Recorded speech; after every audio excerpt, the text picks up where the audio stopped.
كانت ليلة هادئة، الأطفال ناعسين والديهم مطمئنين عليهم. ولكن في أقل من ساعة كل شيء تبدل. واحدة من أكثر القصص المرعبة اللي ما فيهاش شي جريمة واضحة ولا حتى الشهود. طفلة صغيرة كتختفي من بلاصة مأمنة بلا ما يخلي اللي يخطفها حتى شي خيط ولو بسيط من وراه. الملف كيتفتح وكيتسد من جديد، الشكوك كتمشي في كل اتجاه، ابتداء من جيران المنتجع حتى للوالدين. وفين ما بان شي امل جديد دغيا ما كيتلاشى في السراب. اليوم غادي نغوص معكم في واحدة من اعقد الالغاز اللي عرفها العالم، ونسولو السؤال اللي باقي معلق من 2007 حتى اليوم: فين مشات مادلين ماكان؟ نهار 3 ماي 2007 في مدينة سياحية صغيرة سميتها برايا دي لوث في جنوب ديال البرتغال. جات واحد الأسرة بريطانية باش دوز العطلة ديالها، كيت وجيري ماكان، زوجين محترمين وأطباء في مستوى عالي. كيت كانت أم حنونة خدامة في طب الأطفال وتخصصت في طب القلب والشرايين. أما جيري راجلها طبيب في الأشعة القلبية معروف في المجال ديالو وخدام في مستشفى مرموق في مدينة ليستر.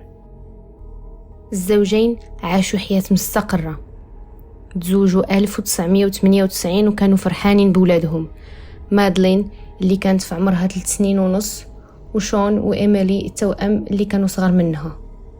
العائلة هربت من الروتين وبغات غير شي أيام ديال الراحة، والبرتغال كانت الوجهة المثالية لهذه الرحلة.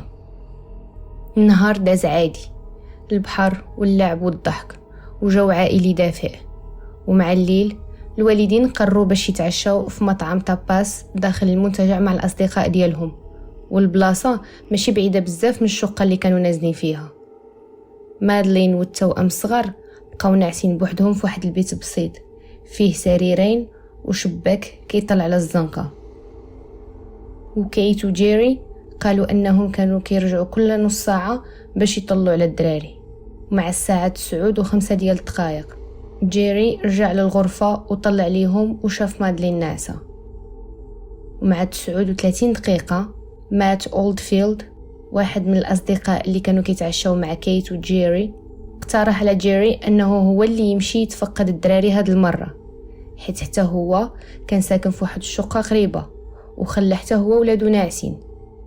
بما أن العائلات كانوا كيديروا نظام ديال التناوب باش يطلعوا على الوليدات، مات داز وشاف ولادو وداز حتى للغرفة ديال مادلين. ولكن ملي وصل الباب ديال الغرفة كان محلول شوية، وقال باللي سمع غير صوت ديال الدراري ناعسين، ما دخلش يتأكد مزيان وما قربش من الفراش وما شافش واش مادلين فعلا كانت في الفراش، غير سمع الصوت وسحب ليه أن كل شيء بخير.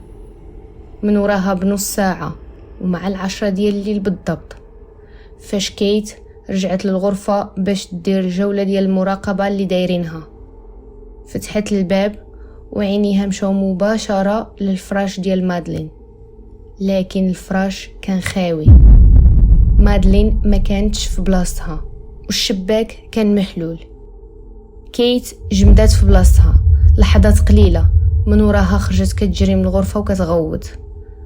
وهنا بدات واحدة من أكبر وأغرب عمليات بحث في تاريخ أوروبا. من بعد ما كيت صدمات وما لقاتش مادلين بدات كتبكي وكتغوت في المنتجع، الناس تجمعوا والشرطة البرتغالية جات في الحين. لكن أول خطأ وقع من اللحظة الأولى. المفروض ملي كيتبلغ على اختفاء طفل الشرطة كتسد المكان باش ما يدخل له حتى حد، حيث أي شخص دخل يقدر يخلي بصمات جديدة ولا يمسح شي دليل بلا ما يحس. ولكن في هذه الحالة الغرفة بقات محلولة والناس كيدخلوا يخرجوا منها، الوالدين، الجيران والموظفين وحتى عناصر الشرطة الغير متخصصة. وهادشي اللي خلى الساحة ديال الجريمة تتخربق. في الساعات الأولى كانوا كيتسناو غير شي حد يلقى مادلين ضايعة في شي بلاصة قريبة، ولكن مع مرور الوقت بان أن القضية ماشي غير بنت ضاعت، إنما هذه قضية اختفاء خطيرة. الغريب في هذه القضية هو أن الشرطة ما شكوش في شي واحد غريب، دخل الغرفة وخطف مادلين. إنما أول ناس بدات الشكوك تمشي ليهم هما الوالدين ديال مادلين، كيت وجيري. علاش بالضبط؟ قالوا كيفاش ما سمعوا حتى شي صوت وما حسوا بحتى شي حركة، مع أن الغرفة كانت قريبة بزاف من المطعم اللي كانوا جالسين فيه. الشك زاد كبر، خصوصا ملي جابوا الكلاب البوليسية من بريطانيا، حيث في هذه الحالة حتى الشرطة البريطانية دخلت على الخط بحكم أن العائلة أجنبية. الكلاب شمت الريحة ديال الدم وريحة ديال الجثة في الزاوية من الغرفة اللي كانت فيها مادلين. وزاد الشك أكثر منين بزاف ديال الشهود لاحظوا أن الأم كيت ما كانش باين عليها علامات الخوف أو الصدمة الكبيرة اللي بطبيعة الحال كتكون واضحة على أي أم كتفقد بنتها في ظروف غامضة. بسبب هذه المؤشرات الشرطة البرتغالية بدات كتضغط عليهم في التحقيق، وفي شتنبر 2007 سموهم رسميا مشتبه فيهم. ولكن رغم كل هاد الشكوك ما كان حتى شي دليل مادي قوي كيبين أنهم متورطين فعلا. وفي 2008 ترفع عليهم هاد الاتهام وبقاو أحرار. ومن بعد ما ترفعت صفة المشتبه فيهم على كيت وجيري في 2008 الشرطة البرتغالية سدات الملف وكل شيء بدا كيبان بحال القضية ماتت. لكن في الحقيقة القضية ما كانش ناعسة. في 2011 الوالدين طلبوا من الحكومة البريطانية تدخل في الخط، وتم فعلا فتح تحقيق مستقل تحت اسم عملية غرانغ. شرطة سكوتلاند يارد رجعت كتقلب من جديد وكتعاود تراجع وتحقق في آلاف الوثائق وكتحلل كل تصريح قديم اللي صدر في البرتغال، وكان الهدف يشوفوا واش كان كاين شي دليل وهما غفلوه.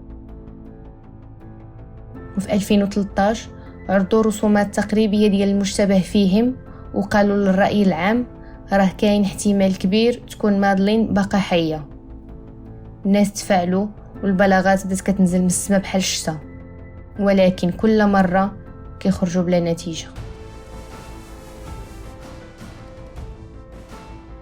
It might not be as quick as we want, but there's real progress being made. So I think we need to take heart from that, and we just have to go with the process and follow it through, whatever it takes for as long as it takes, you know. But there's still hope that we can find Madeleine.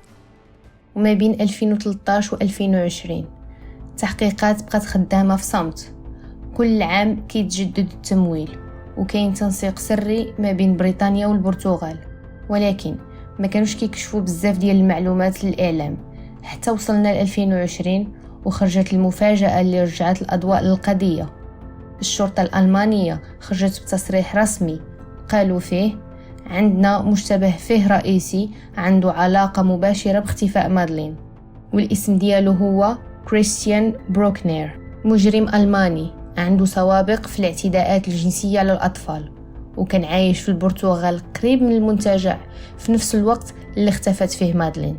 هاد السيد حسب التحقيقات كان كيتنقل في واحد الفان بيضة قديمة، وكان سبق له هضر على مادلين مع واحد صديق ديالو قبل سنوات، وكاين واحد الرقم ديال التليفون كان خدام في ليلة الاختفاء وبالضبط في نفس المنطقة، وتبين من بعد أنه كان تابع لهذا المجرم. ولكن رغم هاد الشيء كله ما كاينش دليل قطعي باش يتشد. وفي 2022 بدا كيتحاكم في قضايا أخرى، ولكن مازال ما تصدرش حكم نهائي في قضية مادلين. مع الوقت طلعوا بزاف ديال النظريات وكل وحده وشنو كتقول. وحده من النظريات كتقول ان مادلين تخطفات من طرف شبكه دوليه للاتجار بالبشر، ولكن ما كاين حتى شي دليل مادي على هذه الفرضيه. وكانوا بلاغات مشبوهه، بزاف ديال الناس قالوا شافوا مادلين في بلدان مختلفه بحال المغرب، البرازيل واستراليا، ولكن هاد البلاغات كلها طلعت غلطه. ورغم هاد الضجه كلها فين مشات مادلين؟ السؤال باقي بلا جواب.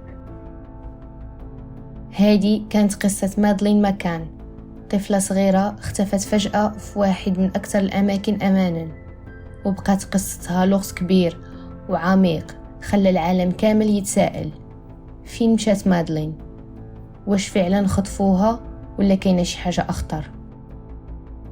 الحقائق اللي عرفناها واضحة، والتقارير رسمية بينت لنا معلومات مهمة، ولكن الحقيقة النهائية مازال لحد الآن ما كيناش. القضية علمتنا درس مهم، كيفاش حتى أكثر القضايا سرية كتحتاج صبر وعزيمة وتعاون دولي باش تلقاو الحقيقة. دابا بغيت نسمع رأيك انت، شنو كتظن وقع لمادلين؟ واش كاينه شي نظرية شداتك أكثر؟ خلي لي تعليق وشارك الفيديو مع الناس باش نزيدو نناقشوا هذا اللغز أكثر، وما تنساش تشترك في القناة باش يوصلك كل جديد من قصص غامضة ومثيرة. شكرا بزاف على المتابعة، وكنتمنى تكون القصة عطاتك نظرة واضحة ومثيرة في نفس الوقت. أنا معكم ديما في نونا ستوريز باش نكشفوا الأسرار ونعرفوا الحقيقة.